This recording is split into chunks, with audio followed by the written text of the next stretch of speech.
initiative. Hello, Pirate Council. May our tall tales please you.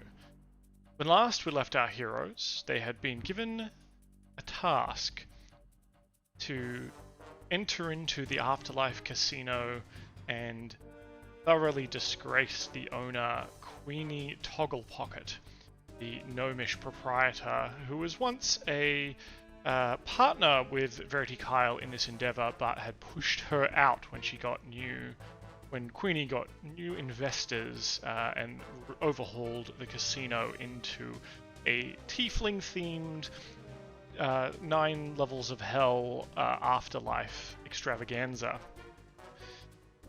The party itself has been given the task to steal or misplace, perhaps, a very specific statue called the erinyes statue. More than just a prize for the upcoming poker tournament, it's a symbol of power, and taking it from Queenie will be a mighty feather in your caps for sure. We find ourselves in the view of the camera brings us to the Brine's Widow, the back rooms of Verity's establishment. The sort of sound of the outside, where people are full of mirth and carousing, is somewhat muffled, perhaps by enchantment, perhaps by the sort of thick velvet drapes that are all over the walls, muffling any sound in and out. Verity stands there, or perhaps sits, lounging languorously on a overstuffed sofa, as the four of you, Karu, Yama, Killian, and Paulie, standing around a table. On it is the drawing that Paulie has made of the casino layout itself, with perhaps some notes from Karu. Alright, sugars. I know you've been going through a lot of different ideas for your plan, but now's the time to lay it all out for Verity. You tell me where you need me to be, or if you need me to help acquire anything, because I was a quartermaster once upon a time. Why don't you run me through the plan, just so I know you got it all locked up, tighter than a cleric's butthole. All right. Double Paulie there. I don't know why I've got double Paulie. Sorry, continue. Too poorly. Too Paulie. Too choked on my poorly. popcorn. All right. So the plan is this, and then some music starts playing. Right. We're gonna have our acrobat extraordinaire pose as a waiter and help smuggle in one of our best crew members we can find at short notice. That'll be killing it. And so we cut to Karu in his job interview, going through the process of becoming a member of the staff. Katie, do you want to describe to me what Karu is looking like in this scene as we kind of see him get the job and start to get to work within the kitchens? Yeah, so I think it's like probably the job interview to begin with, where he's like sitting up super proper and like definitely not Karu-like. And then it kind of cuts to him like shaking hands, like getting the job, like zooms through the handshaking, and then you see him like fitting the fake tiefling horns on his head, and you see him sort of like trying to wrangle the tentacles, where he's kind of like, do I scarf?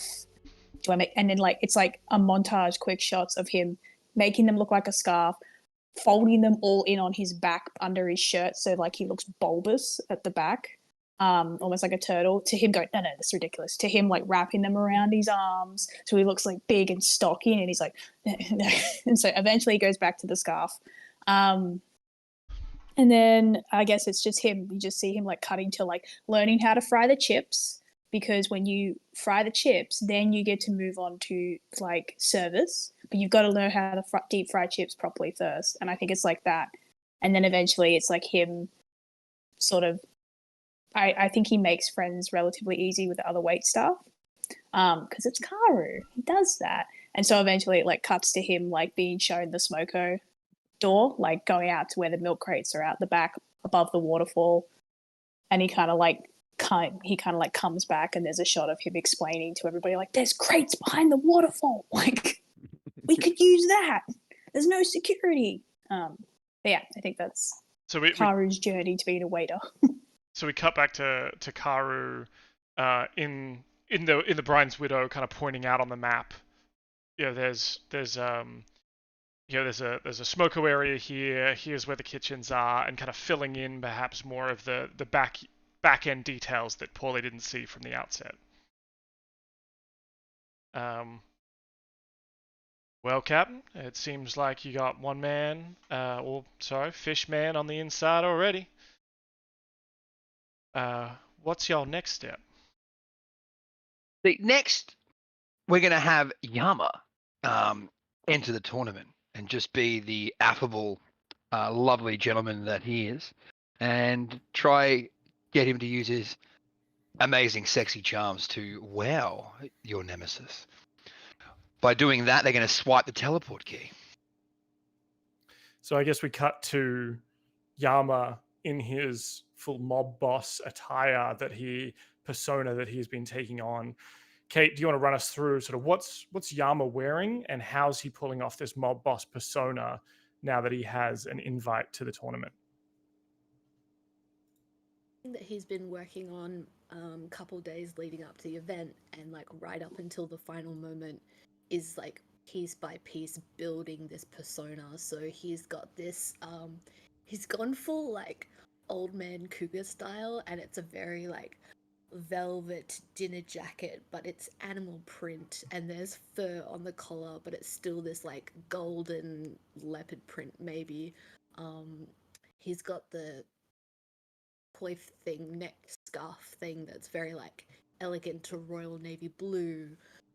He's got these like very tailored pants on that show his butt really well, and sharp dress shoes, but he's been basically going around town and building up this outfit, and as he's been going around, he's been quite to his distaste, intimidating all of the merchant class as he's been haggling. He's been like, "Don't you know who I am? I am Don Ma, and you must speak to me thusly." And he's just been like speaking his name everywhere and intimidating, and maybe taking a couple of fellas from the ship around with him to really like play sidekick, I guess, to him and his new persona. I think at one point maybe Captain Paulie saw him like limping on a bad day, so now he's been like leaning into it, so he has this like swagger now. But that's how it came around, was he was just having a bad knee day. Excellent. So I think maybe in his travels I'd love to actually pick up just a normal katana too, so that I do have like a non-magical weapon that I can bring in. Sure. Absolutely. Verity can kind of source that for you. I'm sure it's only sort of a couple of gold pieces or whatever the cost of a typical longsword is.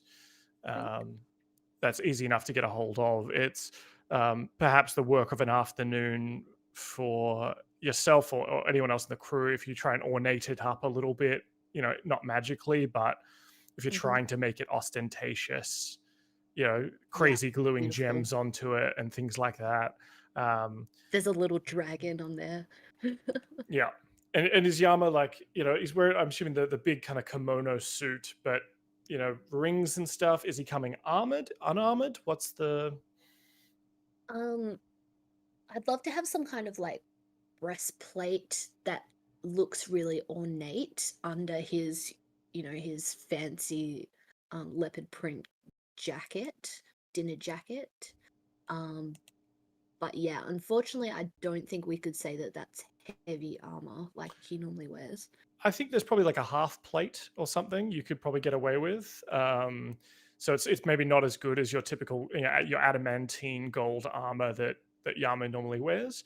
But you could definitely source a sort of half plate that it still has some protection, but is not maybe what you're used to, and it's not sort of arcane but again, get that kind of filigree, and you kind of maybe pay over asking a little bit to get it done quick.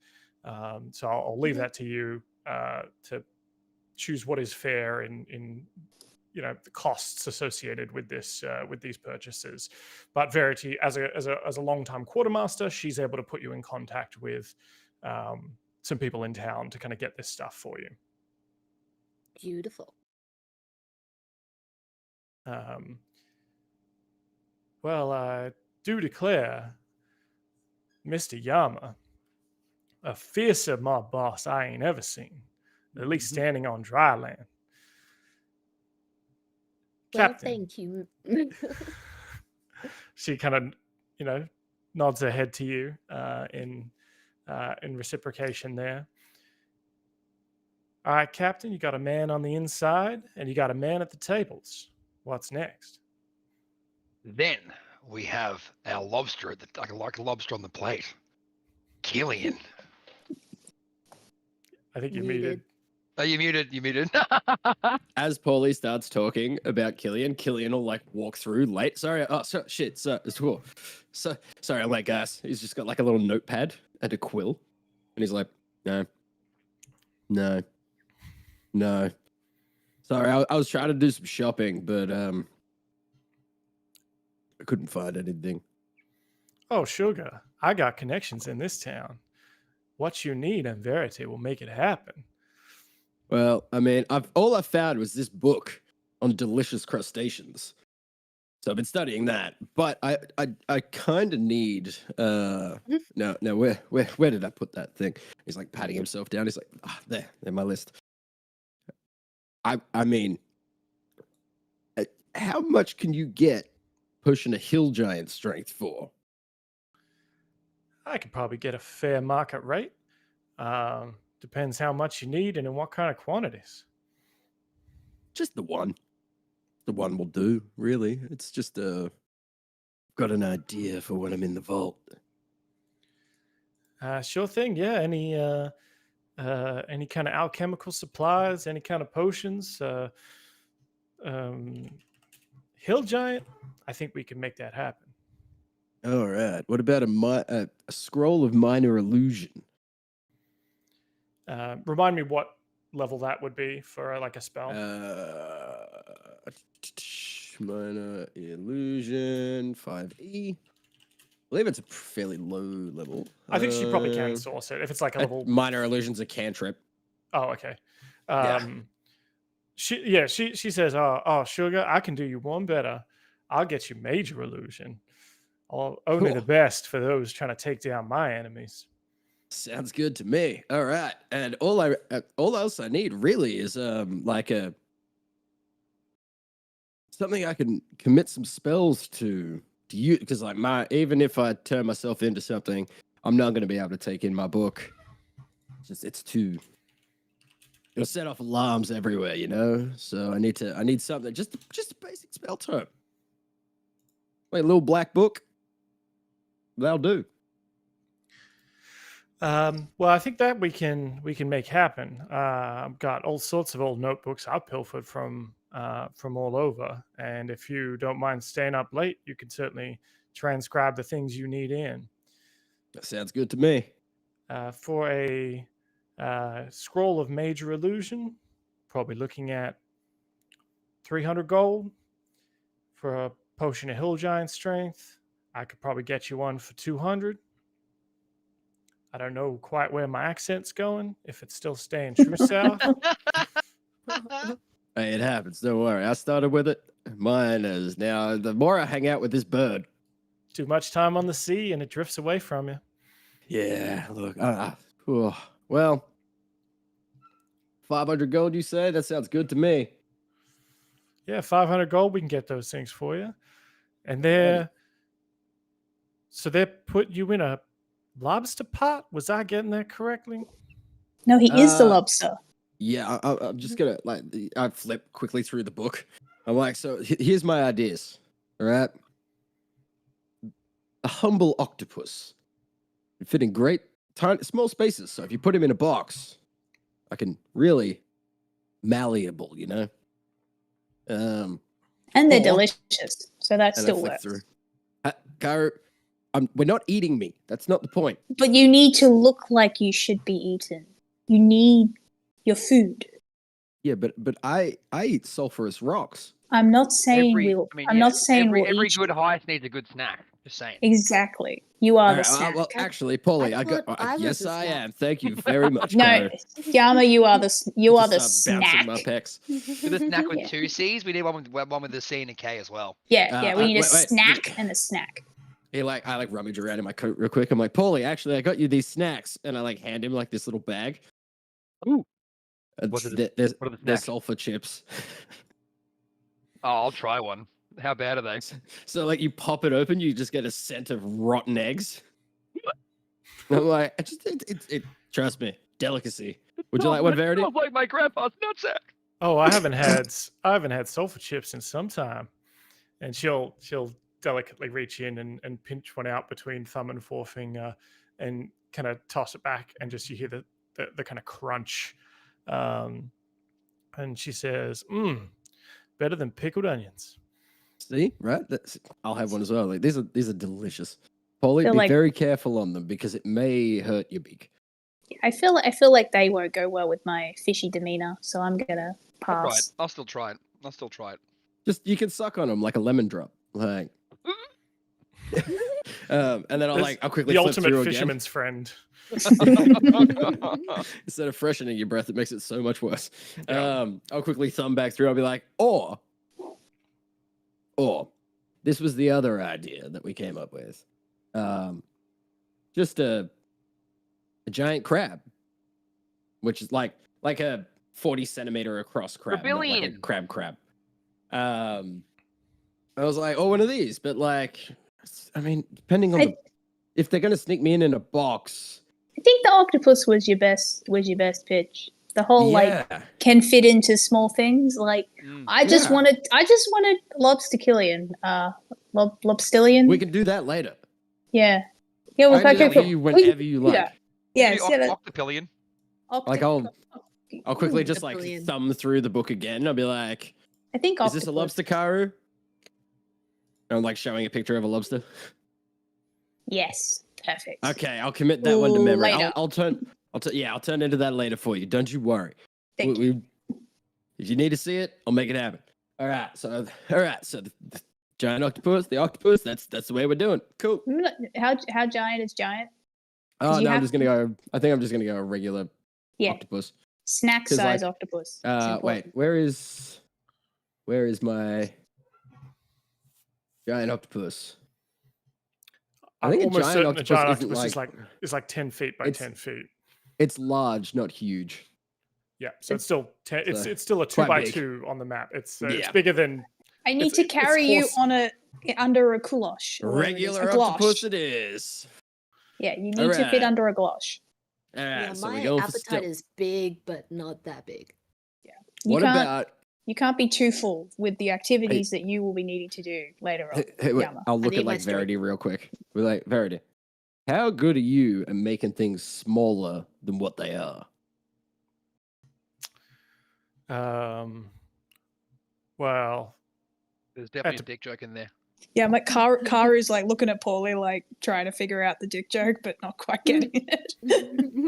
Let's be real. This isn't Ymir talking, okay? well, I'm not magically inclined, sugar.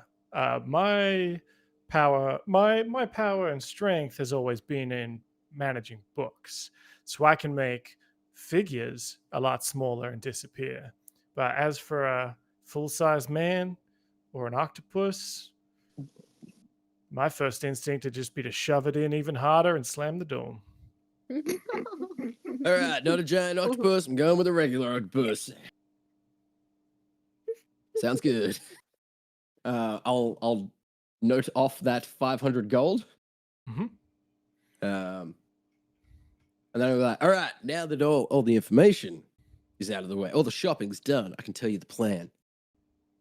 I'm gonna go in under cover of Karu's job as food. A glosh. Under a glosh. You'll be Under a glosh. That's what they're called. We don't have them down south, Karu. Anyway, I mean, I digress. Going in as food. for the magnificent Yama, right? As an octopus. I'm going to be like snuck through, brought all the way in, and then I'm going to get over to the On Mar. to the vault, right? I'm going to knock back that potion of hill giant strength after I turn back into a fine specimen that I am, not the fine specimen of a. I'm sure when I turn into an octopus, it's going to be great too. But like me, I'm going to quickly like assess the situation in the room, figure out how to open the door to get back out to get the teleport key, and then I'm going to go in there again,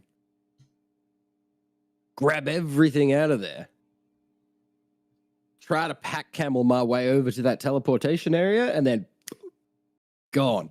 But as everything happens, I'm also going to minor illusion something or major illusion something to look like the prized statue.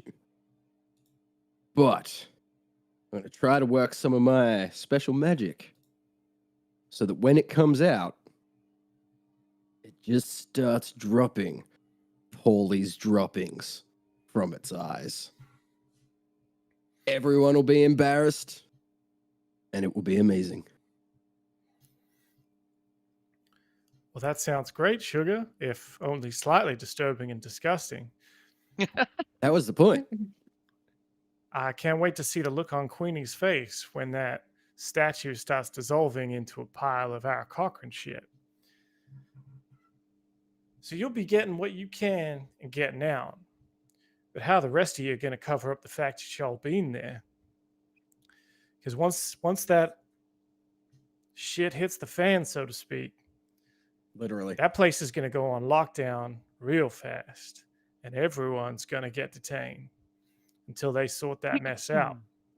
You know, I'll I have the hadn't key. actually thought of that. Yeah, but you'll be in the office. We won't be. Yeah, I'll teleport everything out. But then I can teleport back. And I'll just come and round you guys up and teleport you back out.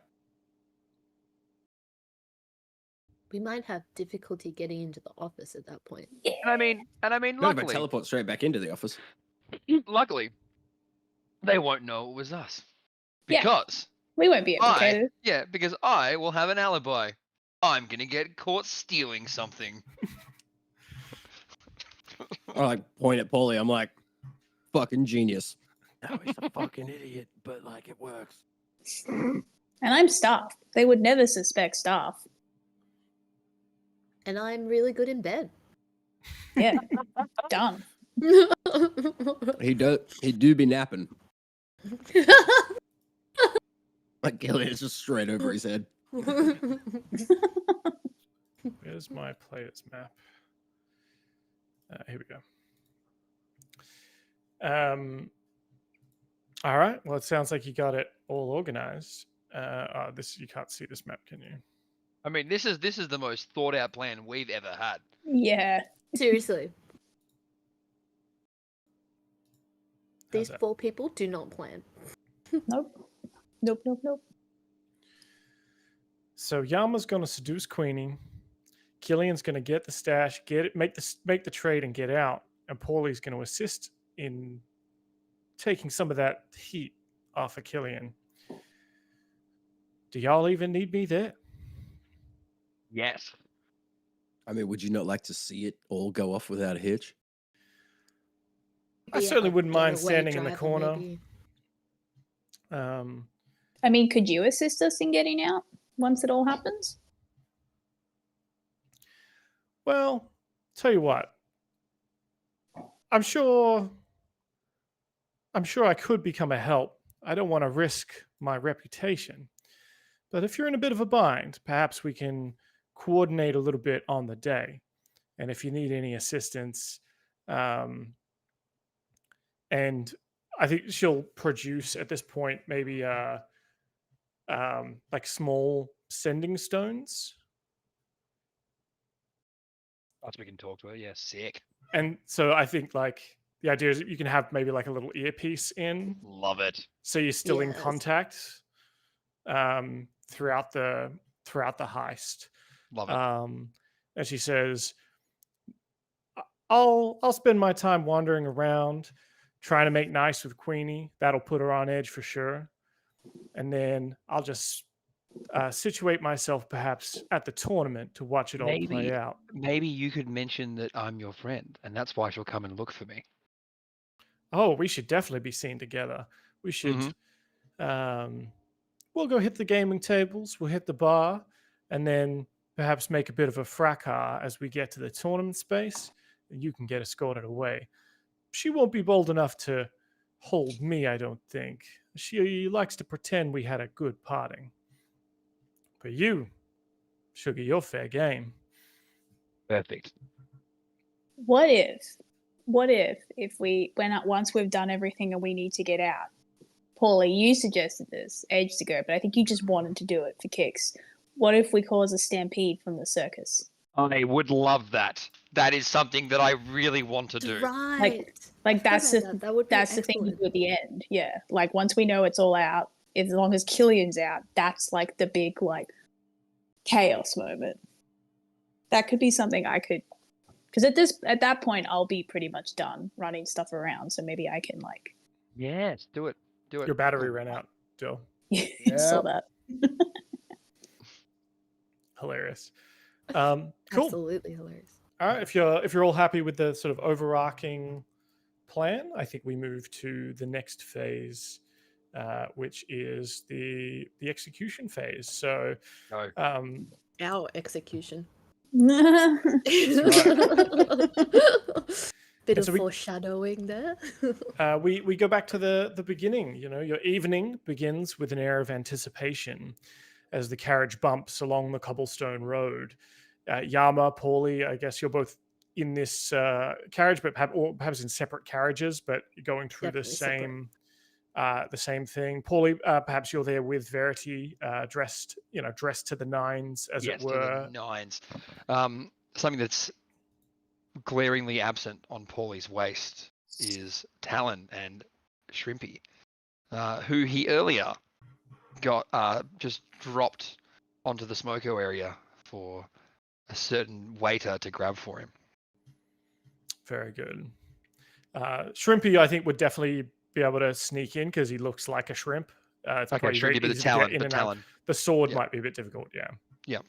Definitely Shrimpy. Maybe we worked that out.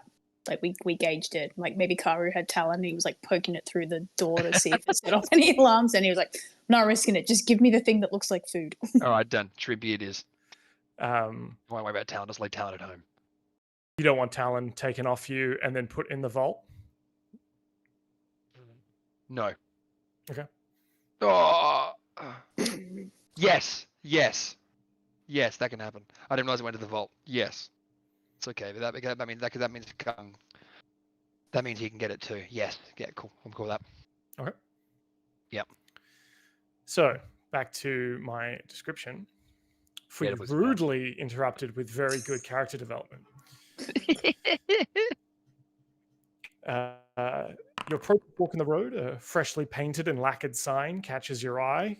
Gaudy gold lettering declaring "This way to the afterlife" with an arrow pointed down the narrow branch.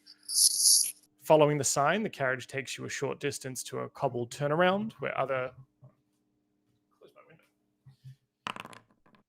other carriages and drivers wait. The sound of distant laughter and music drifting through the air, hinting at the excitement that lies ahead and perhaps the chaos that's about to occur. Stepping from the carriage, you're greeted by a red-robed tiefling, their eyes gleaming with a welcoming warmth as they bow slightly. Yama, what is your mob boss's name? He's Don Ma. Don Ma. Don Ma. Welcome to the Afterlife Casino, Mr. Don Ma. Please follow me. And they direct you down a brightly lit row of docks where sleek wooden boats bob gently on the river's edge. The casino's entrance is visible a short distance away, carved into the mouth of a wide cave. The sound of the river, nicknamed the River Styx, flowing into the cavern, adding a bit of mystique. And you step onto one of the waiting boats, and the farrier, another tiefling, this time in sort of a crisp uniform, expertly navigates the craft downriver, and the boat glides smoothly over the water as you approach the cavern's entrance, the sounds of distant music and a faint waterfall echoing through the air. And as the cave mouth swallows your boat, the ceilings rise high above your heads, a cathedral of natural stone adorned with hanging stalactites. Dancing lights bob around the stalactites, casting playful shadows that dance along the cavern walls. The river winds through the casino floor, splitting the cavernous chamber in two and passing under arched stone bridges at various points. The casino floor is a marvel of excitement and opulence. Card tables and other gaming stations, surrounded by chatting patrons, fill the open space. The decor suggests both the thrill of opportunity and the excess of the nine hells. You hear a cheer rising from deeper within the cavern, punctuating the hum of conversation and the clinking of coins. But as the farrier steers your boat towards the left bank and it bumps gently against a wooden dock, you feel the thrill of arrival. The farrier, with a flourish, raises one hand and gestures at the glittering sights before you. Welcome to the afterlife, Don Ma. Temptation awaits. Now, is Yama flanked by any of the crew? Did he bring Reynard and Nesbit in with him, or are they arriving separately? With Muted. him, with their. Oh, Are we hitting? No, No, you're we good. can't You're hear. good now. It You're good now. just- You're good now. You're good now. Sorry. Yes. So, what did you say, Reynard and Nesbit? Reynard and Nesbit and Ratty, like your goons? I And are would they say getting they're changed his later? goon. Or Yeah, they've got their costumes in their bags or something. And maybe it's kind of like they come in with Yama at his wings, and then he kind of like over his shoulder gives them the nod, and they like disperse through the crowd. So it seems like they're off to like protect him, but really they're up to their mischief. Yeah. Excellent. All right, we cut to Paulie. How do you arrive with Verity on your arm? Oh, we are going out in the proper way that Paulie should go out. The second we enter the cavern, I've got one arm, I got interlocked with Verity, and the other arm is reaching for my coin pouch, and I'm gonna chuck out 500 gold into the crowd and go, "It's okay, Captain Paulie's here." Yeah, I'm gonna throw out 500 gold. Love that. But what I wanted to do is I wanted to be 500 gold worth of silver coins, so it looks like more. Yeah. Sure. So yeah, you throw 500 gold worth of silver coins, just a cavalcade of coins go flying through the air. You can see as you're arriving, I think Don Ma has been frisked down, and they wave a kind of magic wand over him. There's like a little bit of interference as they go up around his head, but then it kind of finds they find nothing, and they don't see anything kind of in your hair. There's sort of it's setting off like it's going into the orange, but not the red, and he kind of goes back down. And the crew, Nesbit and Reynard, are searched, and they find nothing on them. They when they stop you though, Yama, they do they check your weapon, and they find it not magical, and they say you can keep it on you, but it has to be peace bonded. So they will attach a sort of a small device around the hilt and the blade itself, and it's got a little chain. It's very easy to pull off and break, but they will know that you have drawn your weapon in here. And they explain to you that if there is something that happens or someone is injured, obviously our first port of call is to have everyone's weapons checked, but we won't take your weapon from you, as it's not magical in nature. But if something were to happen and you were to draw it, you would be a prime suspect. Please forgive us, Don Ma, but these are the rules of Afterlife. I will accept these terms. I do not foresee any need to be drawing my weapon. I'm sure all of these poker players will be up to losing. Paulie, you go through a similar experience as Don Ma is kind of led into deeper into the casino. They pass the magic wand over you. Now, has Paulie attempted to hide anything, or is Absolutely. He's still got talent on his waist then too. Yeah. But yeah, absolutely. Things that he's actually trying to hide are his thieves' tools, just in case. Mm-hmm. Give me a sleight of hand check. 24. I can't roll lower than that. Yeah, wow. That's insane. You rolled a 2.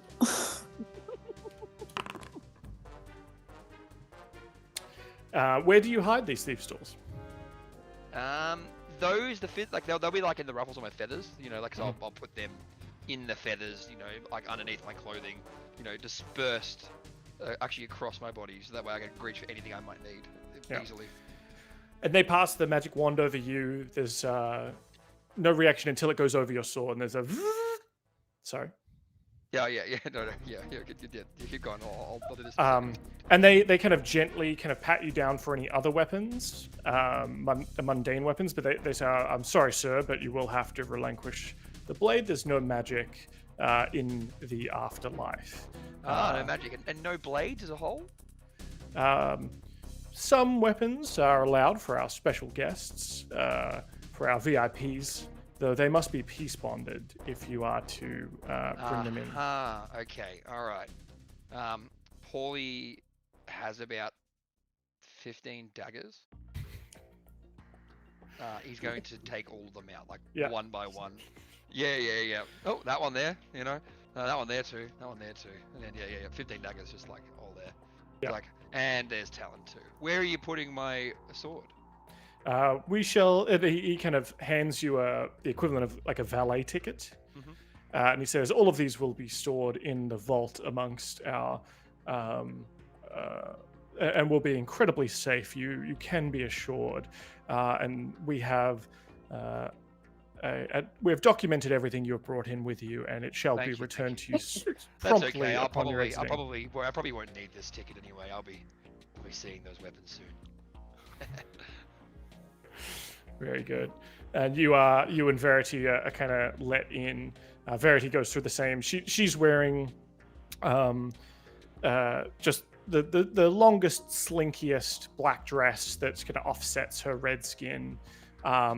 And is not even carrying like a purse or a handbag or anything like that. They're kind of, carefree woman of leisure and just not expecting to have to pay for anything for the evening. And she won't. And I assume she's, especially in kind of boots or heels, she's definitely, I think even without them, she was probably taller than Paulie. So this sort of tall, slender tiefling woman with red skin and a tail, towering over Paulie. Paulie's short as fuck. He's like 5'2". Yeah, perfect. So it's that real short king, tall queen energy as you walk in. Her arm kind of around, through yours, and like this. Yeah. You raise your arm so she doesn't have to lower hers. I think maybe it gets a bit uncomfortable. She kind of just puts one hand on your shoulder, on your pauldron, as you head into the casino. We cut to Killian. Where are you as the heist begins? I would like to think that I'm waiting somewhere in the wings for Karu to come and collect me, and just like going over the plan over in my head again and again and again. Like, I've done this before. I've done this 1,000 times, but usually there's no one around. Usually it's the gods that get pissed off at me. So like, this one should be easy, right? Like, I'm psyching myself up. Like, he's like holding like a piece of glass that he's found. Just looking at his reflection. Like, this will be fine, man. Like, you got this. Don't worry about this. Like, just steal the shit. Looks over his shoulder. He's like, yeah, there's no one here. Steal the shit. Get out. Then get your friends. Make sure they're okay. I don't know. All right. But he's like waiting to see Karu like coming because he doesn't want to just turn into a fucking squid and then like someone else takes him. He's like, I'm not going to blow it. I'm going to wait. Can we, for comedic value, have you doing this and Karu just like behind you, the like door opens and Karu comes out as you're just like, you got this. I got this. The door like flies open. I'm like, oh, yeah. Oh, hey, Karu. All right, sweet. Give me a second. I like quickly I pull out this really, Karu sees like this really shitty looking book. It's not like the usual really nice book. It's like covered in dust and like stains. Like it's been found in the trash. He's like, all right. And it just turns into a squid. Sick. Where do we find you? And I guess where does this take place? Because as Killian mentioned, he's kind of waiting in the wings. So I'll let you dictate kind of where you've picked him up from. Yeah, so I think like while Donmar and Paulie and Verity were all like making their way in, potentially in like the wide shot, in that kind of like when you watch a movie and after you've watched it, you watch it back and see all the hints that had been there the whole time. Karu is just like always going through the frame in the background, like doing like waiter stuff. But he's just like, it'll cut to like a shot of like Paulie pulling out all his daggers. And then in the wide shot, you see Karu sort of like stopping, like blurry, watching, and then going off to do something else. So I think what happens is he's in his waiter outfit, and when he comes out through the smoko door, he's carrying like 2 garbage bags, or they're actual garbage bags, like carrying them out like as if he's going to the trash. And he sort of like does like a nod at Killian, and Killian does turns into an octopus. Karu throws the bags into the giant skip that I imagine is in this area. But he opens one of them, and inside it is 2 galoshes that he's brought out with him. And I reckon there's another bag in the skip that he knows to look for, and that's where Shrimpy is, because Paulie mentioned that he wants to drop it off. So he puts Shrimpy under one. He puts Shrimpy under one galosh, and he goes over to Killian, and he just. And I like to think Killian has 2 little tiefling horns. Yeah, 2 tiny little ones to give him away, like. And like Karu just like opens up the galosh for Killian to like slide under. Oh, he's still definitely like even as like Octopus Killian, I still have the barrier tattoo very visible. So he's just a very ornate octopus because I can't remove the tattoo. It's part of me. Yeah, I like Karu like puts you under one galosh, and then and I reckon he's been practicing like holding plates and shit. So I reckon he actually has mastered the ability to carry like a plate on his hand and a plate on his forearm. So he has both of them. And he's like, all right, Killian, let's do this shit. And he goes back in to the sort of back kitchen area where all the food's getting prepped. He walks through with purpose, but he's freaking out. But he's like walking through like, yeah, I'm just delivering food. I'm just delivering table number 5. It's fine. I do like to think that like as Karu picks up Shrimpy, like Octokillian is like going to reach for it, and Karu's like, no, yeah, stop it. Maybe at one point as well, like just sees like one of the galosh like sort of lift up a little bit and sees a tentacle. He's like, get back in there. It's not a real shrimp. Simple creature. Oh, hey, Shrimpy's alive. Shush. I'm the simple creature here. Yeah, Killian, like your little tentacle gets like a little slap from Karu, but then like one of Shrimpy's little antennae kind of like reach out and like feel you out and feel where you are, and he gets no slaps. Karu's like, I didn't think this was going to be complicated. Why is this? There's just like an octopus like sitting in a hump, but like with 2 tentacles just crossed over, like mean. Just try to play. Yeah. I guess I head out into sort of the area to see where Paulie and Yama is. My intention being to just essentially serve them their food, like as if I'm meant to. So if you guys would you imagine you guys are like seated at this point? Ooh. Well, I mean, so yeah, we're separate. So in fact, let's. I think we've got the map up. Wait, no, it's a different map. Yeah, I'll like try wave you down and go, wait up. I'll get some surf and turf and 2 of your finest brandies. I'll give you the surf right now, sir. Gives you the galosh with Shrimpy under it. Thank you. I'll try like like play it off so like that way, like it's a bit sneaky that I put it away and like it goes into like my feathers. Very nice, very nice. Maybe it's almost like a trip, and like I trip and like the galosh opens onto your chest, and Trimpy just like scuttles in under your jacket. Love it. Love it. Perfect. Whereas I think Yalma has maybe made his way with his invitation into the tournament Okay. area. All right. I'll move you there, and I'll describe kind of what each of you see in the different areas, just because I have it here. So in the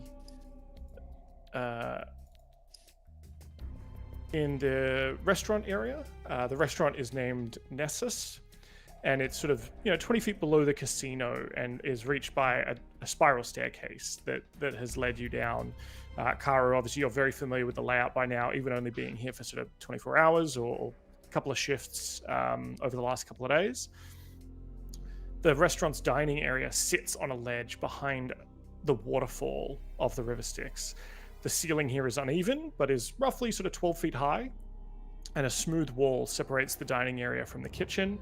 And in the kitchen, there's everything you can imagine: stoves and pots and lots of tieflings and people dressed as tieflings if they're like front of house staff. Even the back of house staff are probably dressed like tieflings, but it's maybe not as good as an outfit for some of them. There are a couple of tieflings on the staff in the kitchen, but they maybe have less attention to detail on their costumes with that. And this music is going way too hard. Let me change this. Cool. The menu today, the regular menu, is seasonal pan-fried fungi with garlic butter, spicy shredded sturge sliders, abyssal chicken egg omelette, Otto's irresistible noodles, otiug steak, well done, night hag's delight, which is a blackberry tart, the stench cow cheese plate, the Nessian liqueur, and of course tea and coffee. And you can see as you sit there, Paulie, with Verity, there's sort of a security mirror hanging from the southeast wall, just north of the entry tunnel, kind of overlooking the dining room. I'll give the security mirror a little wave. And Verity sort of sits there sipping a glass of wine that Karu perhaps you brought over. As Paulie, where do you stash? So you've taken Shrimpy now, and you've stashed him. He's stashed. Yep. Yeah. He's like in my feathers. Yeah. Very cool. Karu, like in like my wrist, like my wrist feathers, you know, which kind of work with the ruffles of my coat that I've got on, yeah. So yeah, he's in there. Excellent. Yama, you're led across the casino floor, past the sort of the gaming tables and the ostentatiousness of the casino itself. And are you going directly to the tournament area? Invitation in hand, looking like he absolutely belongs, and he is just moving towards the tournament area. Looking to find his seat, intimidate his opponents, maybe. Can you give me a perception check as you enter that area? Yes.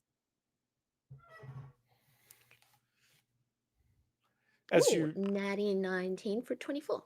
Very good. Well, the steps leading to the sunken floor of the gambling haven here are ringed with pillars of black basalt.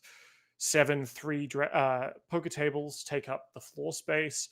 A 3-foot-high shelf carved into the far wall bears a glass case. It is currently empty, though, and you can tell that is sort of the display case where the gold statue will be. Standing next to the display case is a tiefling security guard, but with that natty 19, with that 24 perception, as you get close, you feel, as you kind of walk into this area, your paladin senses start tingling. There are fiends around. Okay. Can I maybe as his like spidey senses start tingling, can he just make a circuit around the room, maybe trying to like narrow that down a little bit more? Absolutely. Do you want to use your divine sense ability? Divine sense, please. As you do a bit of a loop, you clock to what you're sure are devils that are invisible guarding this room. Oh, cool. Oh boy. No. Amazing. There's no map up, right? So I'll just. Oh, sorry, is there not a map? Map's there. It's all black for me. Oh, it's no good. Well, maybe I'll just take you back to the other map and we'll place people around the more simplistic map. So we've got a Yama in the tournament spot. We've got a Killian in the kitchen. We've got a Karu there and a Paulie in the restaurant. Very good. I don't have. Why don't I have a picture of? Cool. So yeah, what do you do with that information, Yama? While I create a Verity token. Not going to do anything. You can tell us too. You can tell us in your earpiece. Oh, that's right. Thank you. So in this little stone that's in his ear that looks like a rudimentary AirPod, he's just going to tell his friends, and maybe off in a corner so that nobody sees him talking to himself. He's just going to be like, there are 2 fiends in the tournament hall. Can sense them but not see them. And then I think he'd like to go over to the security guard. Are there any other like staff in this room? Just the Sure. security There's the security guard, but then there's certainly like waiters and there's probably like a couple of dealers getting ready by the tables and Okay. and so on. Well, he'll just catch the attention of one of the waiters. He's going to ask for their finest, most expensive Scotch whiskey, and I would also like the company of your proprietress. Very good. One of the servers, a genuine tiefling, kind of bows low and scurries off with that order, and leaves you to kind of sit there at the tables. You catch your eyes off to the side. You see the corner of your eye perhaps as you look out into the wider casino. You catch Reynard and Nesbit kind of standing by waiting for their signals, making themselves look busy at the table, but them looking back at you constantly is maybe not setting off anyone's suspicions because they came in with you. They're your guards, right? Sweet. Cool. Does anyone else want to jump in with what they're doing whilst I'm still working on this? I'm sitting underneath the galosh, just bopping chilling. around in the dark. You're getting fed prawns. So Karu has given off shrimpy and is sort of like kind of waiting. I like to think that we'd planned this before because we have the little stones, but he's kind of waiting for Yama to be like, deliver my food kind of thing. So he's just gone over to like what I assume is like almost like maybe a little buffet section, and he's just like flinging prawns under the galosh to Killian. Killian's also like reaching out the back of the galosh, what he thinks is the back of the galosh, around the table and just like trying to find things. And he's like, I like to think I like pull something in and it's just like a knife. And he's like, throws that back. The knife just like flies across the room. I'm feet. Stop it. He's like reaching around again, pulls back in like a piece of fruit. And he's like, Ugh. Gross. Healthy. Ew. But he's building up a nice set of accoutrements. Yeah. But yeah, Like there's just like a nice selection around him of everyone else's food. Yeah. Very good. I think Paulie will try go down and go gamble with Verity. Yep. And just become visible, effectively. Yes, Yeah. absolutely. I definitely want to gamble as well, though, because All right, excellent. does like to gamble. Well, why don't you tell me what games are you playing and what are you gambling with? Definitely gonna I do some dice Mm-hmm. because I can cheat at that. And I'm gonna make some money, and then I want to start being obvious that I'm cheating. Yeah, gotcha. Love that. Do you want to do perhaps a performance check to see how well you sell this? Because you've cheated at games before. It's not that hard. The eyes here are pretty good. Obviously, there's cameras and things like that as well. Yeah. But you've been in places like this before, and you're specifically trying to win almost too well. Yes. And every instinct of your gambling nature perhaps tells you no, you should never really cheat this much. Yes. Maybe it's even harder to cheat this. Oh overtly. Oh my god. With enough ale, maybe Only they just can hit a be jackpot. inured against the horrors below. Accidentally, perhaps. He owns the hotel. puts like one gold coin into the slots as he walks past. Well, yeah, you describe to me what that looks yeah, actually, like. yes. Yeah, are there slots? Have we decided there's Sure. slots? Yeah. Wait, I'm going to put a gold coin into like 10 different slots. And you can choose how many go off. I think perhaps it's almost like I'm imagining you're putting the coins in and you run past and ka-chink, ka-chink, ka-chink, the one-armed bandit. Yep. And finger guns each one. Yep. As they chink chink, and it's just all the alarms go off. It's sort of just like and just coins start coming down. And before you've even had a chance to like scrape up any of the money or even move, maybe you don't even move to collect the money.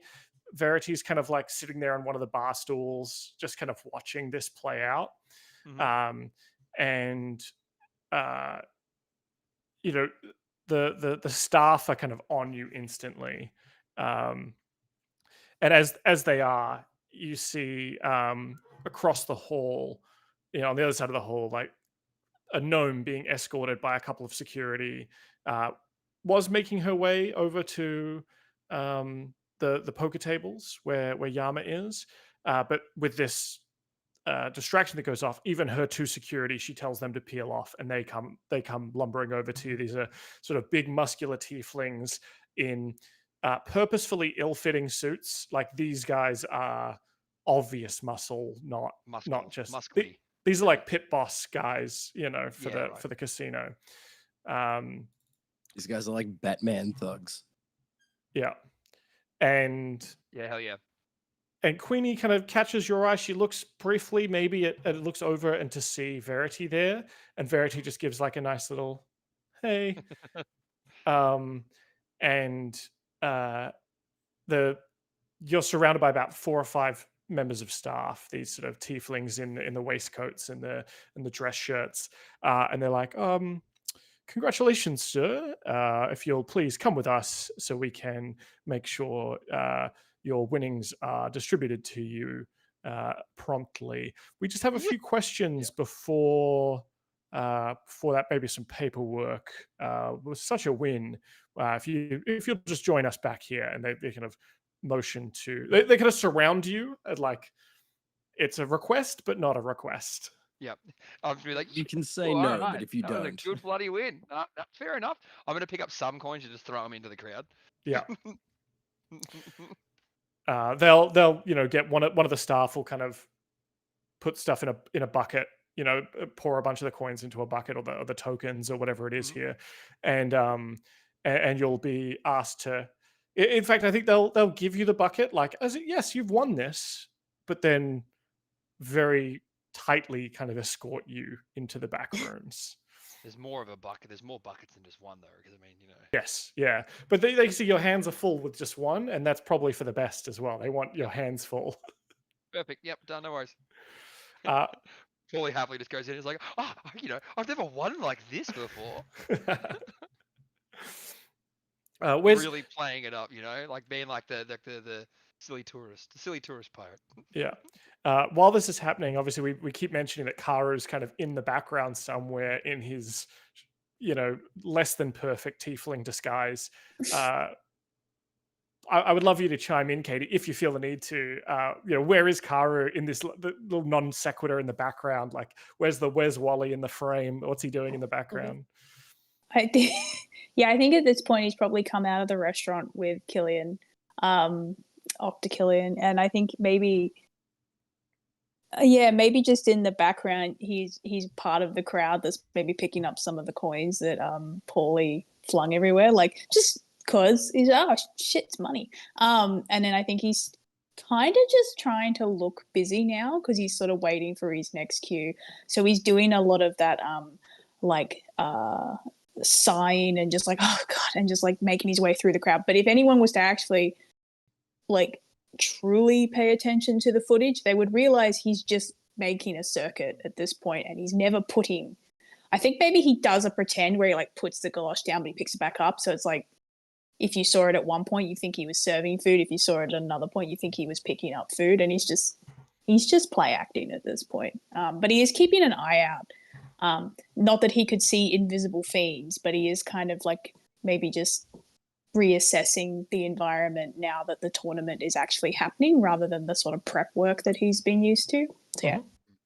Paulie actually may go in his little earpiece, just go, I'm in, guys. That's it. Just whisper that, so you guys know that at least I'm getting into position. Killian, you are underneath the galosh, obviously. I'm imagining like occasionally pulling it up slightly to kind of get a bit of a look, and then like I'm like stuck it to back the down. lid though, so like I'm upside down. So if anyone ever lifts the lid up, there's just like nothing there, and then my head pokes out from underneath. Yeah, and that gives Kara the opportunity to stealth. put the plate down, even maybe take the galosh off, and then like clear that empty plate away, and it like kind of adds to the. Yeah, I'm really, really sticking into the bit. Yeah, I'm just part of the lid. Meanwhile, we cut over to Yama. You're meeting the other attendees of the where I've got it here somewhere. The attendees of the tournament. Where are we? And you spy Queenie, the gnome, kind of making her way over to you now without any bodyguards. Sorry, without any security, did you say? Correct, yeah. Then Yama is going to, I think, leaving the polite conversation that he was a part of, he's going to leave that quite abruptly and make a beeline for her, seeing her solo. And he will, oh, thank you. Yes, so he will like approach and maybe we're kind about of to get some sexy Yama. Stop putting the Yama is on pressure. action. Let's go. Kate in real life has no game, so don't expect Yama to have any. So he makes a beeline for her, and as she approaches, I just want to make like a really lame, like, do you, madam, please, do you believe in love at first sight, or should I have my guys follow you around for a while so that we can try this again? She gives a kind of like, oh, Mr. Don Ma. Well, if it isn't my favorite dashing rogue, I have heard so much about you, and of course your charm precedes you. Have you come to try your luck at the afterlife, have you? At the tables or beyond? Well, I'm certainly here to try my luck at something, my lady, and he like will stoop and kiss her hand. And you have to stoop perhaps... quite far too, because she's a gnome. tiny gnome. And he'll say, perhaps there is time for a drink at the bar before the tournament begins. She looks around and kind of sees the other people kind of arriving and getting set up, and there's a couple of people who kind of nod to her, and she gives a little bit of a wave, and she gives a bit of like a, "Oh, I'll be right with you." But Yama, can you give me a persuasion check? I would like to see how good the Rizma is on display. Alright, so I am activating my ultimate Riz move, which is the Witchlight Monarch Crown for a +5 on this roll for a net +8. Come on. That's Your Riz an is working 8. on Katsu, that's for sure. Thank you. So that is an 18 Riz. 18, very good. She definitely seems to be feeling it a little bit. Perhaps is not fully swayed yet, but you see her sort of perhaps use this as maybe even using this as an opportunity. Karu, I think maybe you're off to the side. You're kind of you're seeing this play out as an invisible wait staff nearby. And the rest of you perhaps hear this exchange over their sending stone. Well, I say the rest of you, just Paulie and Verity. Killian, you can maybe pick up a lot of weird sounds underneath the galosh. I think the audio quality is a bit weird and muffled and tinny even underneath a metal soup thing. But she'll be like, "Oh, for the most fearsome Don in all the Western Islands, I of course have time for a drink, though only a little one. It is a big day after all, and you won't want to get too deep in your cups before the tournament begins." Oh, my lady, I do believe these men have nothing on me, and I do appreciate the time alone with your beautiful face. And so she'll lead you over to like the side bar that's kind of like the private bar in the tournament section, where I assume we see Karu just behind the bar. Like Karu is the bartender that you Suddenly. that you two approach. And there's a little tentacle every now and again that's like helping him get a shot class down because Killian just like is helping out. Making myself useful. Spike a drink. I love the Ooh. idea of Killian being on like Karu's back and being extra tentacles. Yeah. Yeah. Like Karu is the best barman ever, and then no one understands how. Karu's doing sick bar tricks, but it's just Killian. It's 3 cocktails at once because Killian's using 6 of his tentacles to like stir everything up, and Karu's just cutting lemons. Like, what does Yama order for himself and the lady? Yama will maybe order himself a nice old-fashioned, and he will say, "I wouldn't presume to purchase you a drink at your own fine establishment, but what is the lady's choice?" The lady likes to think that the drink definitely reflects the drinker. But if you have my measure, sir, perhaps you already know what I like to drink. Can we do like a little like in the past Flashback? moment? Yep. Where like Karu actually like maybe knows or has found out this information. I'm happy to do like a roll to see if like I even remember it. But like That if he sounds maybe amazing. has this love piece of that. information that he can be like, "Oh, I know how to help." My first impression is maybe like an investigation or something, like you were looking into her and her profile and what is she like, what is she not, etc.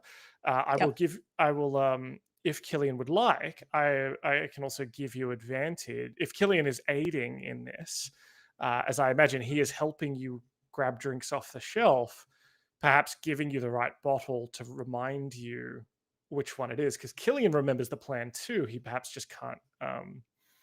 Nice. Yeah. I think an investigation is Investigation awesome. with advantage. Let's do it. Hell yeah. So I like to think that Yama's faltering or not faltering, but like she's saying this to him, and Yama is kind of like looking, and then like based off this roll. that he's got a bit of anxiety as well as he's trying to pull the moves on this woman. 18. He's a bit rusty. 18's, I think 18's pretty good. I'd like to hear Killian what, we'll let Killian decide since his aid is what is actually getting you over this line and cancelling out this 11. So what bottle of liquor do you hand Karu to kind of prompt his memory of what she likes? I feel like Killian will like reach like not for the top shelf. Because like everyone likes top shelf shit. But everyone does have a preference of what they can drink all the time that they just love. And it's not like for me, Jack Daniels. It's always gonna be Jack Daniels. So like Killian will reach for like the bottom shelf, but like in the back, and there's like this really dusty old bottle of like tequila. And he like whips that around and like puts that in front of Karu. And then like at the exact same time, he's like reaching out for like a lime and a lemon and like whips those around. And then he's like, and then like grabs a few other things, quickly mixes them all together into a shaker and starts shaking it. And then like brings it around in front of Karu and drops it. Like right in front of Karu's like vision. So Karu can then catch it. And that's like our cool bar trick.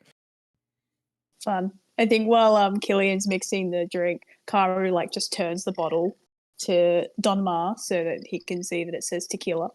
And then catches the drink and just like maybe the whole like sort of woo of this of the woman is that you didn't even have to put the order out. Like the drink that she likes is just put in front of her. Like next to your drink. Or maybe like you could say like as you requested earlier for Queenie. Yeah. So I was gonna say. But then right at the end, as soon as you like you put the drink. It's smooth as fuck that way. So you go like as you requested earlier, a drink for Queenie. And then put it out. So that way it's like as she's finishing, what do you think I would prefer? That's when you her sentence, it's already there. It's fucking there, yes. No, There's it like goes not a down as heartbeat like that goes by. It goes down as like the drink, but there's like no topping to it yet. And that gets put down, and it's like as you requested earlier. And then another tentacle comes around and like sprinkles something on top, and that's like the final touch. Yeah, there's like a little bit of a whoom. Maybe like a little bit of flame comes up as well, and Queenie margarita. Yeah, there's it's almost like ruby salt over the rim, and yeah. Bit and of tahini, Yama just and then says, "Your drink, my lady, as requested." And she kind of, you can see that she's taken it off guard a little bit by this. You know, you've definitely kind of cracked a chink in that armor, but quickly, you know, that cleverness behind the eyes comes out, and she takes it and clinks the drink with you and says, "I would drink to your good fortune, sir, but I cannot be shown to see having favorites in the tournament." But I do foresee myself being a little bit lucky tonight. Perhaps I will have more chance to steal you away. Yama, like we could do for like I could be like your Riz master in the year. You know what I mean? So as I'm like, you know, getting like arrested, like it's like I'm just yapping to myself but saying sexy things. Like everyone's like, this guy's unhinged. Paulie's chatting up the security guards as they're escorting him out. Yes, absolutely. Love that. Yeah, Yama absolutely needs help because he needs to somehow get this lady like back to her office. Yeah. And declothed, and he is out of practice. Well, I'm about to kick off the tournament, and we both have somewhere to be, Don Ma. However, perhaps if you're still in the game and not too tuckered out, we could meet at the mid-break. And just... So, yeah. That's right. No. Could you please just say this one thing to Queenie? It's very important. Okay, I'll respond. You can't respond. Yeah, no, here we go. Okay, I'm gonna put this in the group chat.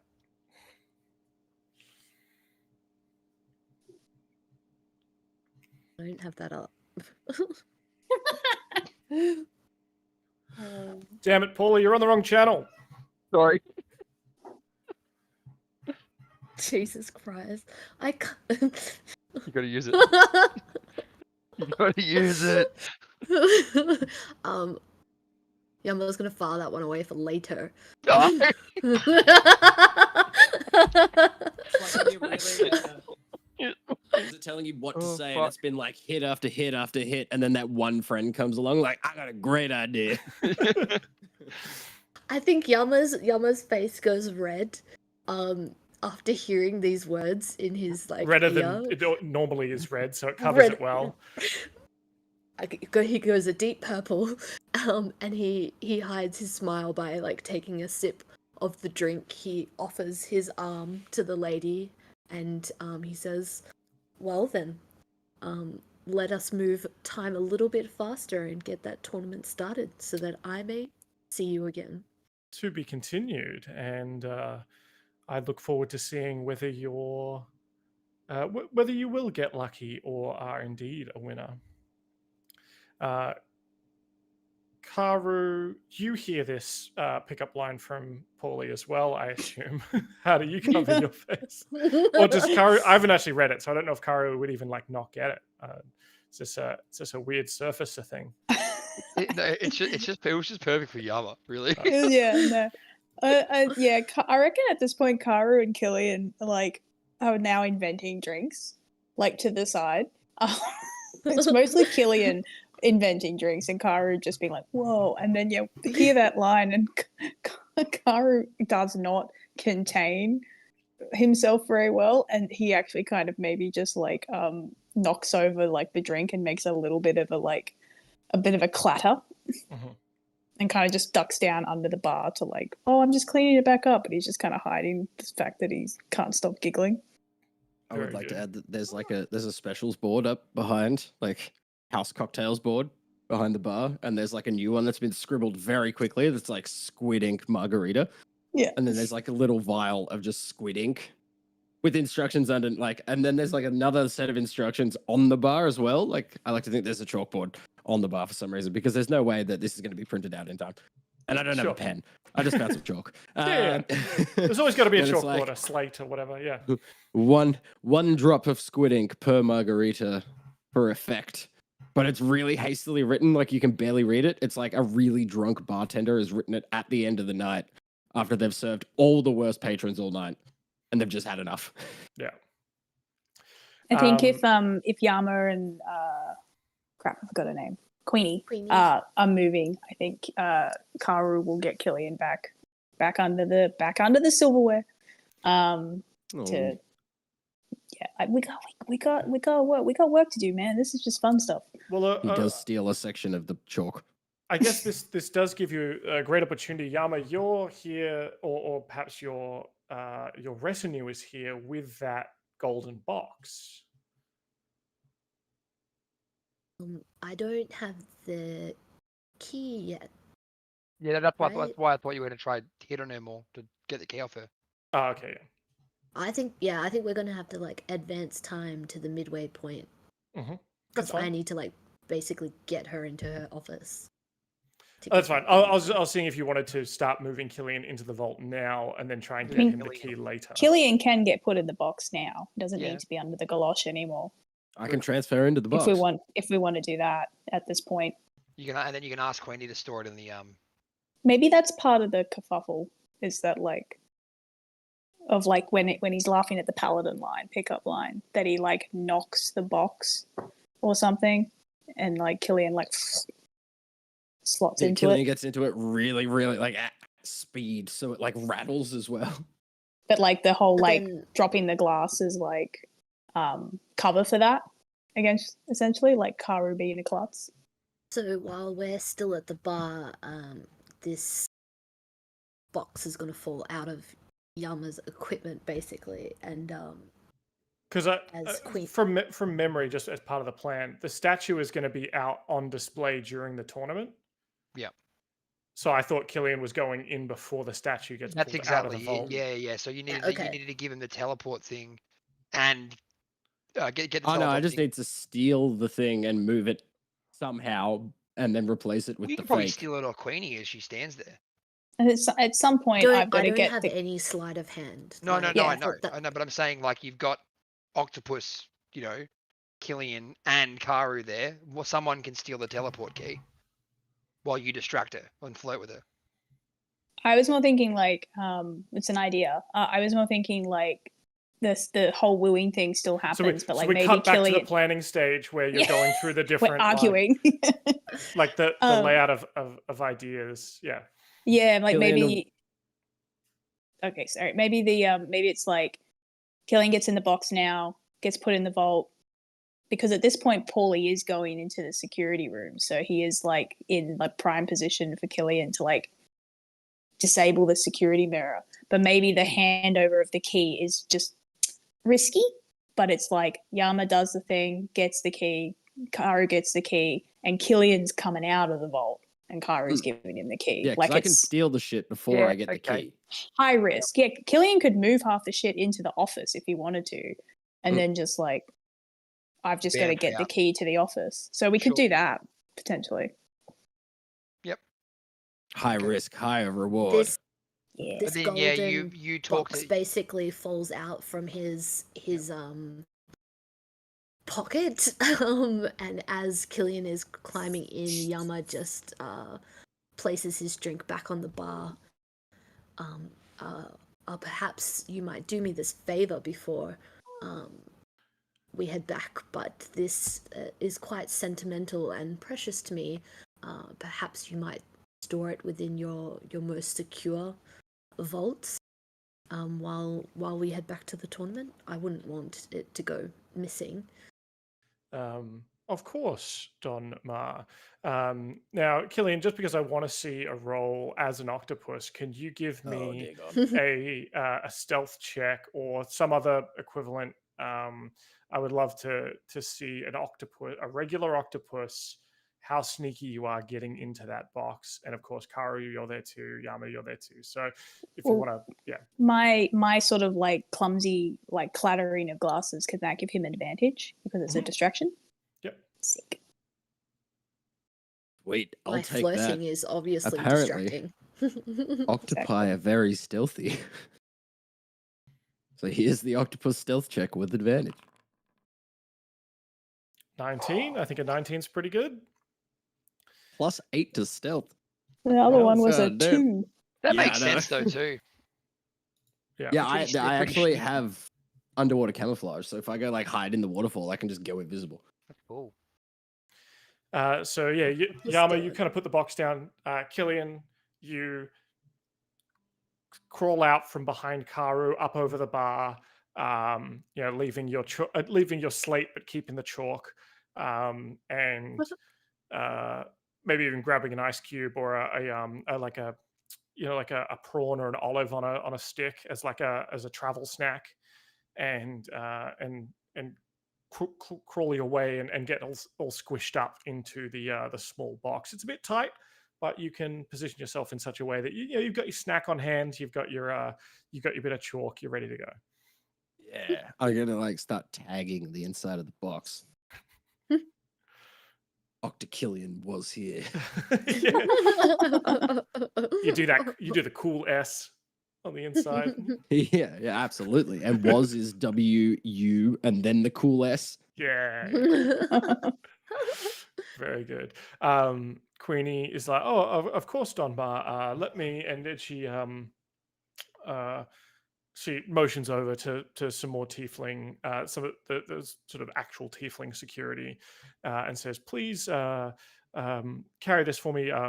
We must go to the vaults and get prepared for this tournament. And she'll walk you back to the tables, and she'll sort of get up in front of people and say, attention, please, honored guests. The tournament will be beginning shortly. I will return momentarily with your prize. So please order your drinks and any refreshments you require. But we'll begin in 15 minutes. We have Please 15 minutes. enjoy the festivities of the afterlife. And she gets back down off a little box that she was standing on, a special velvet box that they'd put out or something, velvet covered box. and then she'll walk with the guards through the casino and through the back rooms. Excellent. Karu, you're sort of still there. Where's your next port that you go that Karu has to go to on his path there? Look, I know it'll complicate things, but I do imagine at some point one of the other staff members like, "Oi, you kid, get back to your station." So I think he has to like maybe head back to the kitchen for a little bit, just in this sort of 15 minutes and sort of do his job. But the whole time, every time he's like going out on the floor, he's like seeing where Yama's at. I guess listening to the earpiece for any other wonderful pickup lines. But I think at the moment he's just playing his job. Yeah. I think they send you to the kitchen to like cut potatoes and stuff like that, and then they're like, "Oh, we need you in the Stygian baths. There's a bunch of laundry that needs. You just got to take all this stuff there." They like hand you just a big sack full of napkins and tablecloths and all that kind of stuff, and send you off to the spa laundry kind of area. And so you're being sent on like lots of odd jobs still, and perhaps not perfectly in a good position, but you're kind of in that holding pattern of actually doing work whilst waiting for the next stage of the plan. Hang on, is Queenie going to go get the trophy now? Yeah. Okay. Oh, no. Oh, yeah. Right. So I need to probably try and get her attention to pay attention to me whilst they take Killian and basically buy Killian time. Ah, very good. Yeah. So perhaps as she comes in the back, you hear this, and she's with those two guards, and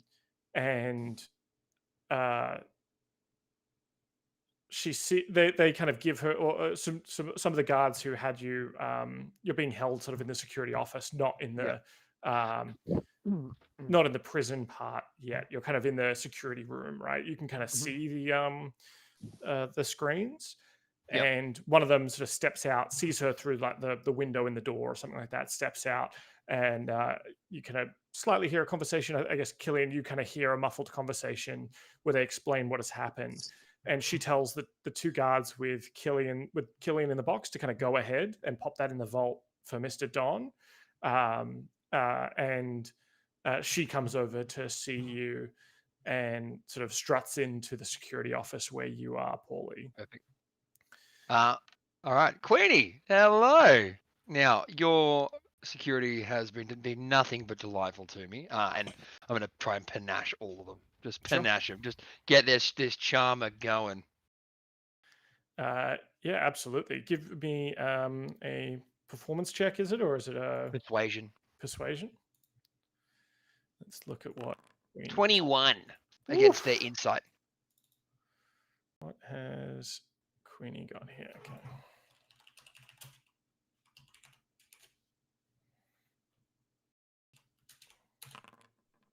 21, you say? So she kind of looks at you, and it works, but this is going to raise the suspicion level. She is seeing that there is something bigger at play here. You have her attention. The panache, like, for your plan is working. The plan continues to work, but you feel that her suspicion level has been raised, and the casino itself seems to think something perhaps is afoot, right? Sure. And she says, "Mister, I don't believe you have the advantage of me. I didn't catch your name." Paulie, Captain Paulie. I came in with a very good friend of yours. Oh, yes, Miss Kyle. She has so many friends. It's hard to keep track. That's very true. But I seem to be a special one. A special one who just won a lot of money in slots at your casino. Yes, I was informed of that and how that happened. A little bit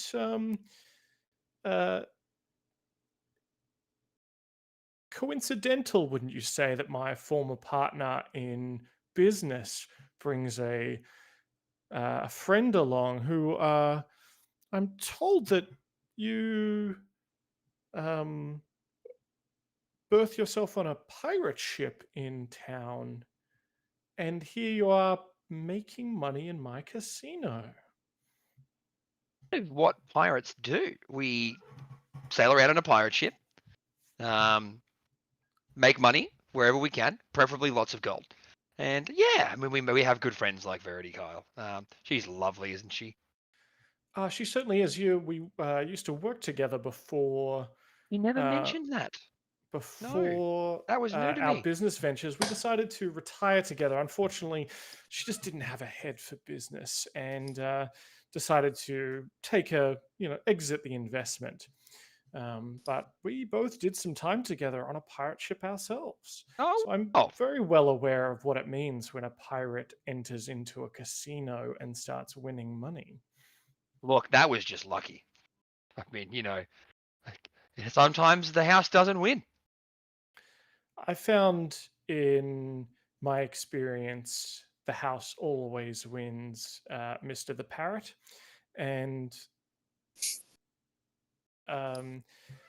perhaps you won't mind then if you spend a little bit of time in our care here. We always are happy to re-educate pirates who have misconceptions about the house never winning, or about the house not always winning. Now, Queenie, it's okay, all right? I'm just here to have a nice, lovely chat with you. And I want to try panache again. Just, really thick on the charm. You know what I mean? Like, I won't even make it a panache. Like, it's just you're putting the charm on thick. As you see the box being taken into the vault on the screen, you have everyone in the room's full attention. Perfect. She definitely thinks like there's a bigger play than just, maybe she thinks it's just to swindle her out of some winnings, like you've rigged the machines a little bit. Mm-hmm. But for now, she's not suspicious beyond that. But you see on one of the cameras the vault opening from the, you can see it from the inside. The vault door opens. The Tiefling security are coming in with the golden box. They deposit it in one of the on one of the shelves, and they've put like a little tag on it, and they have left, and the vault door has closed. I love that. We cut to Killian inside the vault in a box on a shelf. What do you do? Killian will let a moment pass, just for a second, and listen out. And when he hears that door, the vault door slam shut, he's like, "It's go time." Box like opens just a little bit so that he can damn it, my battery just died. As that's how stealthy you are. You've killed the camera. Yeah. One moment. That's funny. 1 second. That's exactly what this is. Wait, as it comes back on. Give it 1 second. This is my view. There we go. It's light. I can see. Yeah. I look around the room. I'm looking for the camera. All right. You see the vault perception? Is sort of 40 feet deep, almost twice as wide. You can see the security mirror. It's very obvious, sort of up there in the corner, watching the doorway. You can see a number of treasure chests in rows on low tables, positioned against the north and east walls. And you can see what look like sort of wardrobes and lock boxes built into the walls on the south wall. You're sort of in one of those shelves, like on a wardrobe. Standing in the middle of the room is a giant skeleton of a minotaur. Okay. Am I in view of the security camera mirror? You probably are, but you know that the plan is that Paulie has everyone in the security room's attention. Yes. So you have perhaps you can, if you transform to not octopus form, you'll start getting the feed in your ear. But you also you just have trust in the timing that Paulie is doing what he needs to do. That's the plan. All right. So the plan now. Deal a heap of shit and grab Talon back. Yeah, I'm gonna jump out quickly. Make my way. Says that under his is breath. the mirror up in the facing down? Like I could get under it and be out of sight. Yeah. All right, so I'm gonna make my way over there, turn back into Killian, so I'm like cross-legged on the floor. Quickly, rummage through my bag. Gonna pull out the potion of hill giant strength. Mm-hmm. So I will drink that. So now I have 21 strength. So let me just quickly that. Go and delete that. All right. Then I will, like, now I'm going to listen for just a second and see what's happening in the other room. In the vault, there is no sound that enters in here. Oh, sorry, you mean in your earpiece? Yeah, listen through my earpiece. Do you give them like a I'm in position kind of? What does Killian say? Killian will be like, it's a go. I'm in. What is the response Ollie, from the team? Is everything good? Just make a scene if you're doing well. You know, it's all just going fine. You know, everything we're doing is working just fine. Says that to the guards. Sounds good to me. All right, Killian will get up and then spend a little bit of time, just pour over the room quickly, and he's gonna I want to make an Arcana check while I'm in here and see if I can feel out anything inherently magical, like valuable magical. First. Do you have detect magic? Just a open sense sort of thing, like look, scanning the room, like an Arcana based. Just almost like a heat thermal kind of touch, like a feel. Just like do I get a feel for it? Yeah. Sure. Yeah. I'm searching for something that I would know the vibe of. In other words, talent. Sure. Yes. I think you definitely feel that Talon is in this room in one of these. It's hard to pinpoint exactly down what it is, especially with a 12. I think you feel a lot of magic here, and it's maybe hard to dissect it all a bit. And I am just mindful of it's 8:30. Dill, I know you might have. Yeah, I can extend for 20 minutes. Okay, cool. But then it's like hard stop, right? That's fine. We can end maybe on a cliffhanger or something. But I love where this is going. I hope everyone's still having a lot of fun with how this is playing out. You feel a ton of magic in this room, and it's hard because the mirror above you is definitely magical. You're maybe a little bit under pressure, hence why like the roll wasn't very good. And you're standing there kind of not moving. You can definitely feel that there's magic coming off this minotaur skeleton, and there is obviously like a bunch of different magic coming off the different chests and shelves and so on. You can feel that Talon is in the vault somewhere, but I think with a 12, you don't narrow it down any further. Yeah. I'll let out everybody. Just give me about 20 minutes. The longer, the better. But give me 20 minutes at a minimum if you can. Paul, you're gonna try and do a story then. As you say, 2-minute warning. As you say that, Queenie's like, I don't have time for this, Mr. the Parrot. I have a tournament to run. And she goes to leave, but as you like get her attention, she'll come back. Perfect. Yeah. I'll start telling a story about Featherstorm. And what do you know of Captain Featherstorm? I crewed with him. I could tell you some stories. I would love it. I am most likely his great grandson. We're not sure how many greats there are, but there's a lot of greats. Interesting. So Verity has left the Featherstorm crew, retired, and found another Featherstorm to cuddle up against. I mean, us Aarakocrans are pretty charming. You are not a patch on the captain. He was renowned all over the Isles, whereas I had to do a little bit of digging to find out about you. Oh, I can't hear anything. He obviously said digging. Oh, I have to do a little bit of digging to find out about you. A bit about me. Well, that's the thing. You know, my story's just begun. You know, the name's just getting around. It's going to start growing more and more.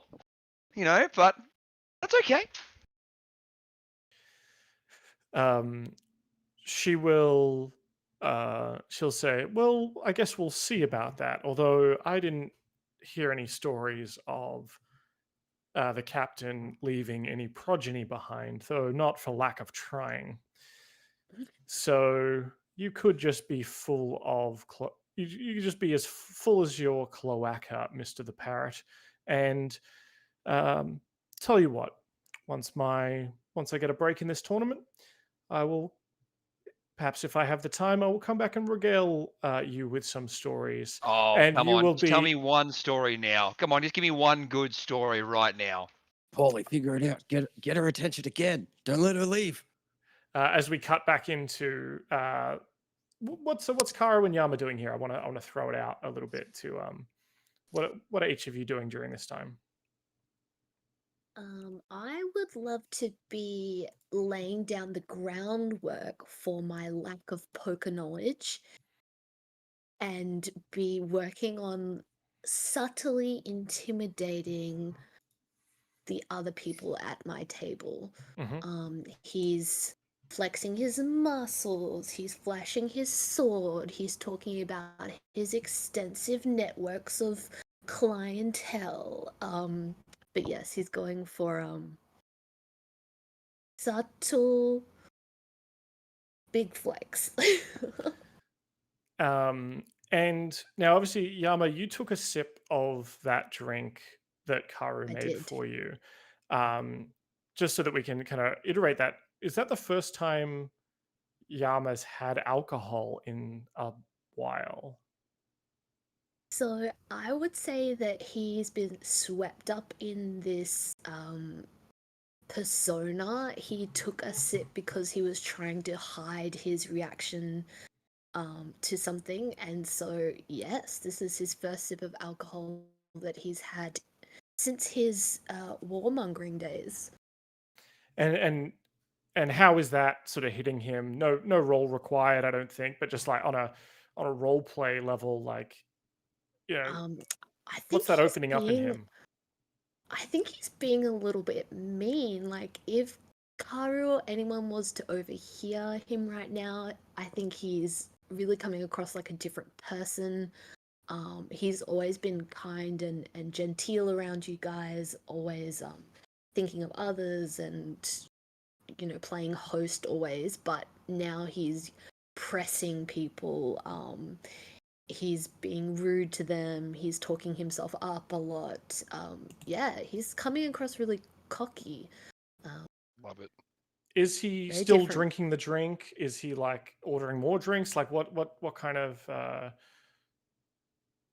wouldn't say he's moved on to his second drink, but he's definitely like reaching the bottom of this one. So he's still drinking slowly for a normal person, but for him it's still a lot. Yeah. And yeah, maybe he's just getting a bit louder, a bit more aggressive in his mannerisms. That would be obvious to his friends, but in terms of this persona, it seems very normal.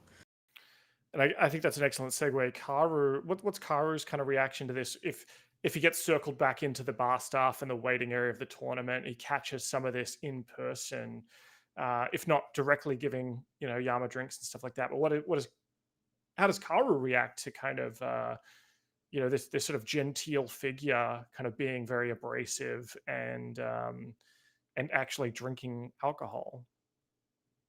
Yeah, I think I actually don't think Karu is terribly alarmed, because you got to remember he flits back and forth from being a borderline uncontrollable werefish to dopey Karu. So if anything, he's kind of just like, happens to other people too. Weird. And if he probably like gets a visual on Yama to see if maybe Yama's like getting more hobgoblin-y or something, because I think he's misinterpreted it. I think he's just like, can Yama do that too?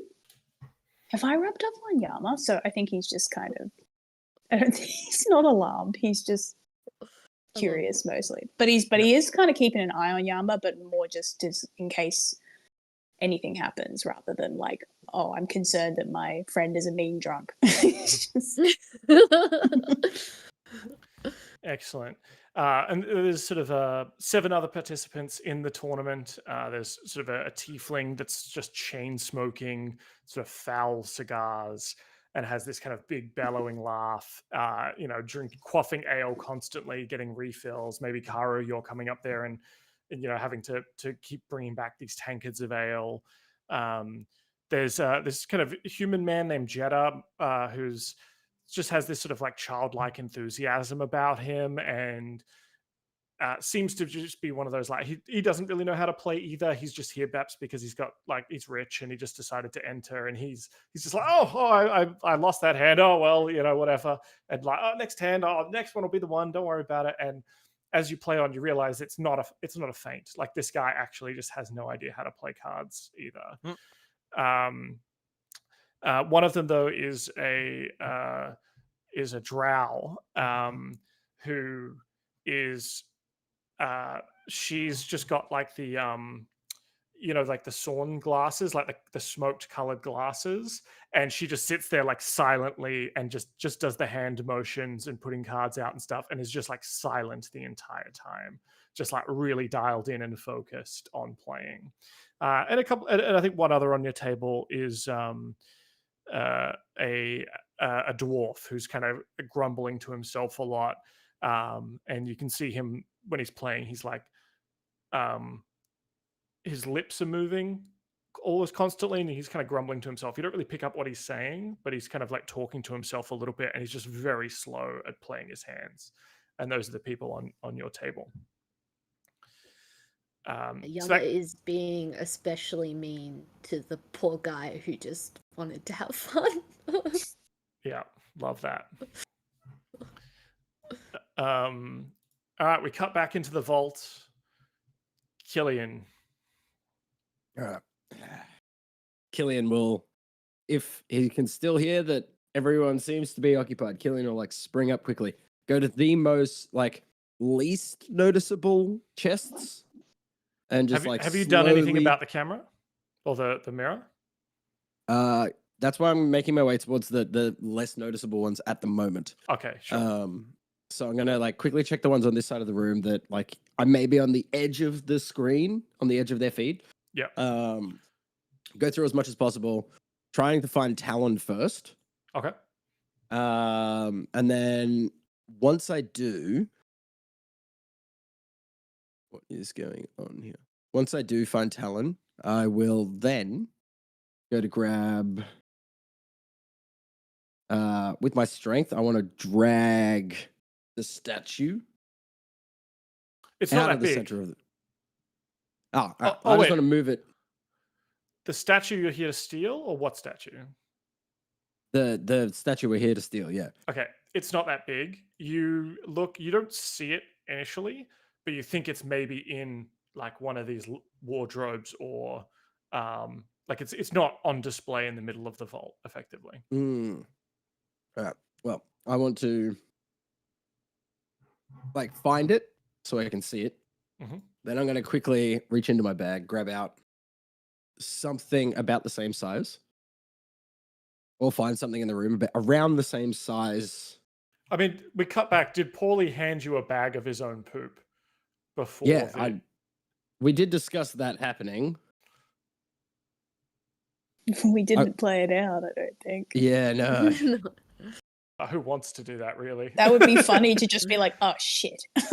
Yeah. Completely. Did you bring it? Did Killian, like all the other items of clothing he was wearing, absorb that Paulie poop into his body when he transformed into an octopus? Oh, God. Yeah. He's like, delicious. He's like, oh, shit. He's like patting around. Shit. There it is. Little the shit. But he's like, then he'll pull out like a glove, like a set of gloves, and put them on quickly. And he's like, damn, these are my nice ones. It's gonna like.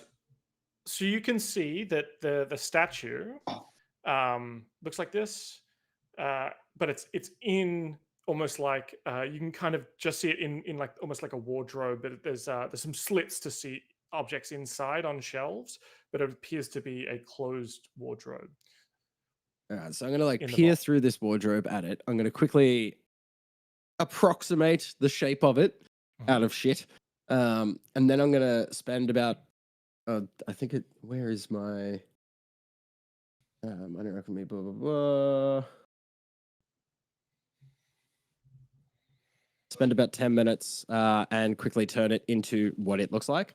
Yep. And then I'm going to pull my scroll, quickly cast Major Illusion, make the room like, oh, no, I can't. I need to steal more things first.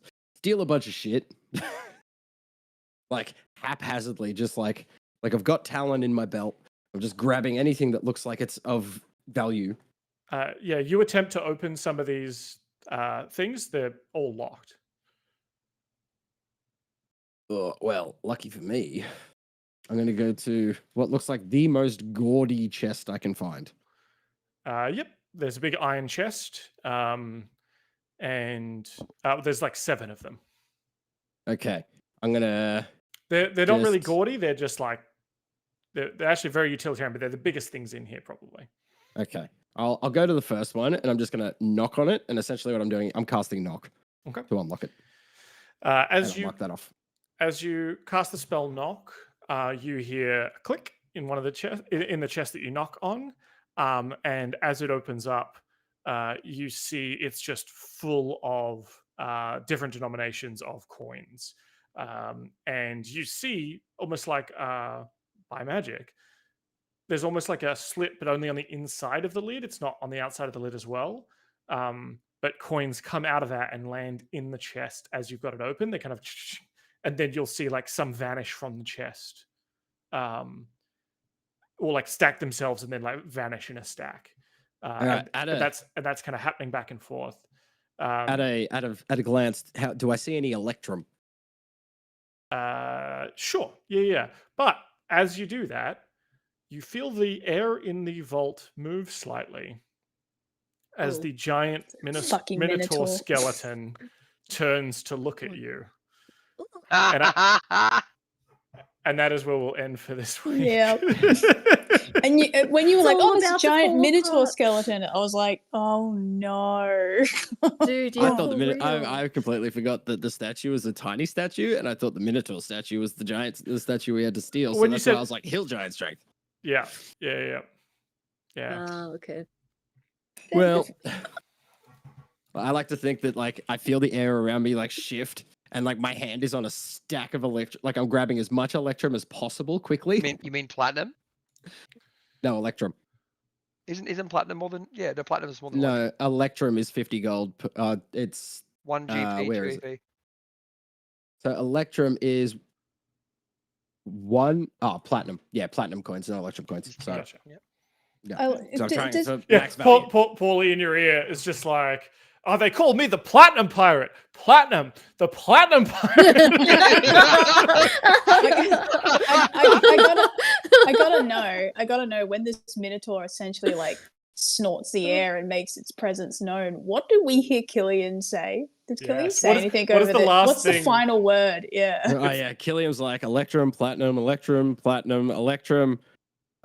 Fuck. Nice. Very good.